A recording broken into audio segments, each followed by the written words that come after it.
This story begins with Polly, a woman fed up with her life, feeling like nothing matters and nothing gets better. She just wants everything to stop. At her house, voicemails are piling up. She has pending classes. Her friend Lainey asks her to pick up a cake. Her boss, Bobby, tells her she needs to cover another shift. And her mother is asking about a form. Polly pours herself some wine and practices a speech, trying to convince herself she has a lot to offer as she prepares for an interview to go back to school. Just then, someone knocks on the door. It's a disoriented old woman who says she thought she knew someone there. The woman explains she arrived by taxi and needs to call her son in New Jersey. Since it's snowing and cold, Polly lets her in. The old woman only asks for a glass of water, refusing tea. Polly gives her the water and offers her phone, but the woman rambles, saying she's not good with those devices. Polly asks her to rest. The old woman with a bloody hand asks her personal questions, wanting to know if she is married or has children. Polly answers no to both. The woman comments that the house is large for a young woman alone, to which Polly clarifies that the house belongs to her sister, who rents it to her. The woman keeps digging and finds out that Polly's niece, Allie, is about to turn 6. The old woman seems happy about the age, but suddenly her expression changes, and she announces there is much to do, and she will start now. Polly, confused, insists on the number to call, but the woman ignores her, takes out a strange wooden box, and tells her it will be hers. Polly, uncomfortable, suggests waiting outside, but the old woman abruptly interrupts her and blurts out that she is going to die. The woman says she is sorry, but it's true. Although Polly is scared, the old woman insists she will die that very night unless she does something. Polly, assuming she is confused, asks her to leave. The old woman just says she remembers someone who lived there and repeats that she has things to do. Polly, fed up, threatens to call the police, but the woman tells her she can't and she shouldn't, asking her not to tell anyone. Polly kicks her out of the house. The old woman tries again to give her the box, assuring her she needs it, but Polly refuses and gives her 3 minutes to leave. The woman accepts that Polly is upset and admits this is the worst thing she has ever done in her life. As Polly's about to close the door, the old woman calls her by her name. She tells her that she also thought it was a nightmare, but she never woke up, and Polly won't either. The old woman leaves the box abandoned in the street. Polly goes inside and calls her mother to tell her what happened. The old woman told her she was going to die tonight. Her mother scolds her for letting a stranger in, but then calms her down, suggesting she was a senile old woman, confused, or from some cult. Polly mentions that the woman left the box in the street. The mother brushes it off and changes the subject, reminding her that she is going back to school. Polly, frustrated about being a 32-year-old woman going back to school, agrees and hangs up, saying she will try on clothes. Later, while trying on outfits, she hears something and runs downstairs filled with fear. She smokes a cigarette and calls her mother, telling her she swears she heard her voice upstairs and even smelled her perfume. Her mother insists it's just nerves. Polly goes up to investigate and confirms no one is there. As her mother tells her she should sleep, Polly notices something terrifying. The wooden box is now on her coffee table. She tells her mother, but she suggests that maybe Polly brought it in and doesn't remember. Polly denies it. Upon inspecting it, she takes out the hourglass and notices the sand isn't falling. When she tells her mother, the voice replies that maybe it's because it hasn't started yet. Polly is weirded out, asking how she knew about the hourglass. The voice tells her it doesn't matter and, in a demonic tone, clarifies that she is not her mother. Polly, terrified, begs it to stop, but the voice tells her she is slow to understand and repeats that she is going to die tonight, hanging up with a creepy song. Immediately, there is violent banging on the door, and the cell phone rings again. Polly answers, and the same female voice tells her they know everything about her. The voice details her failures. She quickly abandons her hobbies. She doesn't last more than 4 months at a job. She wastes her time. She's an open book to strangers, but closes up when someone gets close. And it even knows she stole $26 from her boss's cash register that day. The voice repeats that she is going to die, but hints there is a condition. It orders her to look at the box, explaining that she must put 3 things inside: something she hates, something she needs, and something she loves. It warns her that only she can decide what to put in, but they will know if she lies. Polly decides to make a first attempt with something she hates. She puts in her pack of cigarettes, thinking she hates them because she has tried to quit many times. She closes the box, but when she opens it, the cigarettes are still there. At that exact moment, the sand in the hourglass begins to fall. Polly starts to feel sick, coughs hard, and the cough worsens until she spits a metal key out of her mouth. Completely scared, Polly runs to her neighbor's house across the street to ask for help. She explains that her phone isn't working and she needs to call the police. The neighbor lets her in, although she is busy on a call with her husband. While Polly waits desperately, another call comes in. The woman answers this new phone and her tone changes. She only answers yes and okay, assuring them that she will take care of it. After hanging up, she tells Polly the police just called and repeats the slogan, "If you see something, say something now." Immediately after, the neighbor stabs herself in the face and while stabbing herself, tells Polly to look what she made her do, warning her that they are everywhere and no one can help her. Polly flees in horror back to her house. As soon as she enters, the phone rings again. This time, she hears her father's voice, which throws her off because he is dead. She yells at him that it's not him and that she already put in what she hates, referring to the cigarettes. Her father's voice replies that he knows she is lying. He clarifies that she must put in something she really hates, not something she pretends to hate. The voice insists she is wasting time as the sand falls and gives her a clue. She must think about what she really lost the day he died. Polly understands the hint and goes to her closet where she takes out an old box. Inside, she finds photos of her sick father and a necklace with a cross. She takes the necklace and returns to the living room. Looking at the cross, she confesses that she hates God because she prayed to him every day to heal her father. But he died anyway. She throws the necklace into the box.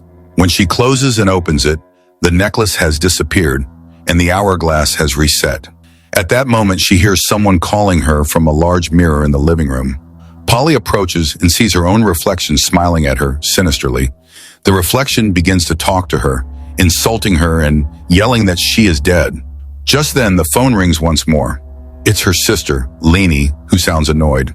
She chews her out for calling her house phone 5 times in a row so late.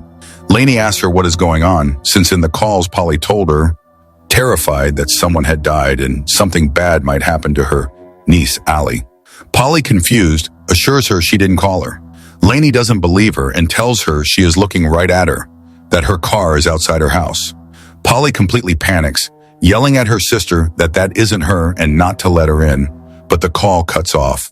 Polly runs desperately to the front door to help her, but the door won't open.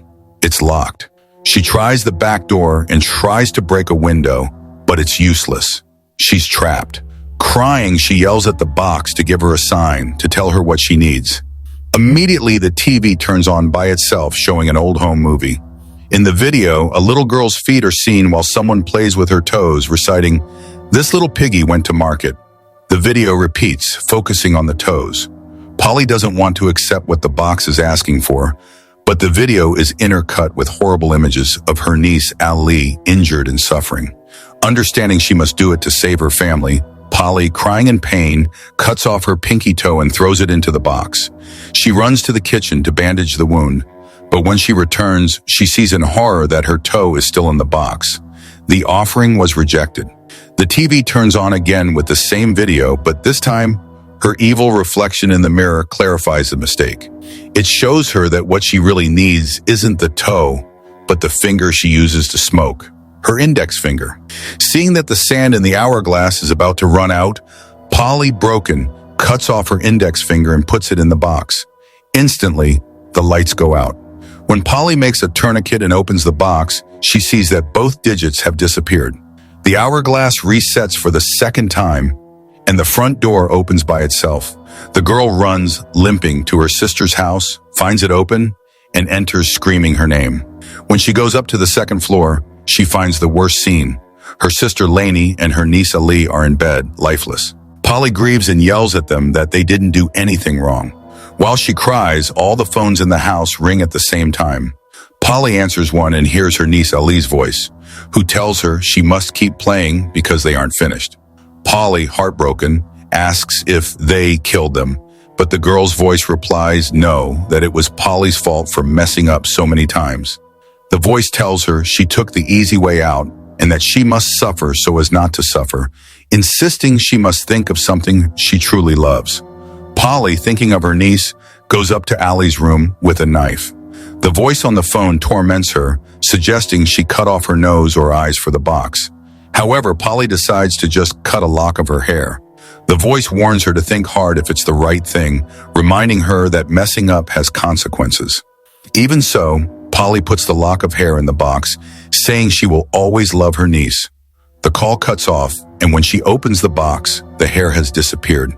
At that instant, she hears Liney coming down the stairs, asking her what she is doing there and worrying when she sees her injured hand. Polly, disbelieving, runs to Allie's room and finds her miraculously alive. But when the girl wakes up, she tells Polly she wants to play with her and her face begins to distort. The girl grabs her and attacks her, but just then, Polly wakes up. She finds herself back at the table in her own house. It was all an illusion. The hourglass is still running and hasn't stopped. She yells at the box that she already gave it everything it asked for. That's when she reaches a conclusion. The woman from the beginning brought her the box, knowing what would happen, so she senses that the only way for the box to leave her alone is to give it to someone else. She goes out into the street and starts knocking on doors, but no one answers. Finally, she reaches a house where a young woman named Tara answers. Polly lies to her, saying she forgot her key and needs to use the phone. Tara hesitates, explaining it's her parents' house and she's just visiting, but Polly insists. The girl lets her in. Once inside, Tara asks Polly if she is okay, and Polly admits she isn't. Just then, Tara gets a call and steps away to answer, but Polly takes the opportunity, pulls out the wooden box, puts it on the table, and takes the hourglass. When Tara returns, Polly calls her by her name, which surprises the young woman. Polly, ignoring the question, begins to recite the same monologue of despair from the beginning, that she is fed up with feeling like nothing matters and nothing changes. Tara, scared, asks her to leave, but Polly tells her that now she must begin, informs her that her parents won't arrive tonight, hands her the box, and before leaving, warns her that she too will die tonight. Polly returns to her house, limping and now without the box. However, as she sits down, the old woman from the beginning appears behind her, now rotting and bloody, holding the box again. The old woman tells her that they won't leave her alone and that they want her, not Tara. She tries to force her to take the box again, and they begin a deadly fight. Polly manages to wound her and stabs her with scissors. As the woman is dying, Polly asks her why she chose her. The old woman explains that the box chooses them because they are devastated. She confesses that she tried very hard and lost everything, but she was so afraid, and that feeds the box. She asks Polly not to be afraid to die, and with her last words, thanks her for being kind. The old woman dies, and Polly watches as the last grain of sand falls. The next morning, everything seems normal. Polly's sister and her niece Ali wake up in their house. Polly also wakes up in her house and checks in horror that her toe and finger are missing. It was all real. When she goes outside, she sees the neighbor who had killed herself taking out the trash as if nothing happened. Desperate, Polly runs to Tara's house and demands she give back the box. But Tara acts confused, tells her she doesn't know what she's talking about, and that she and her parents just got back that morning from Christmas vacation. Polly, not understanding, apologizes and leaves. She sits outside to smoke when her phone rings again. This time, Polly doesn't even look at who it is. She ignores the call and walks away. The movie ends by showing us Tara watching Polly from the window. Inside her house, we see a message on the wall. Don't tell anyone. Don't trust anyone. She is lying. Tara is holding the box. She is missing several fingers, and on her living room floor lie the lifeless bodies of her parents.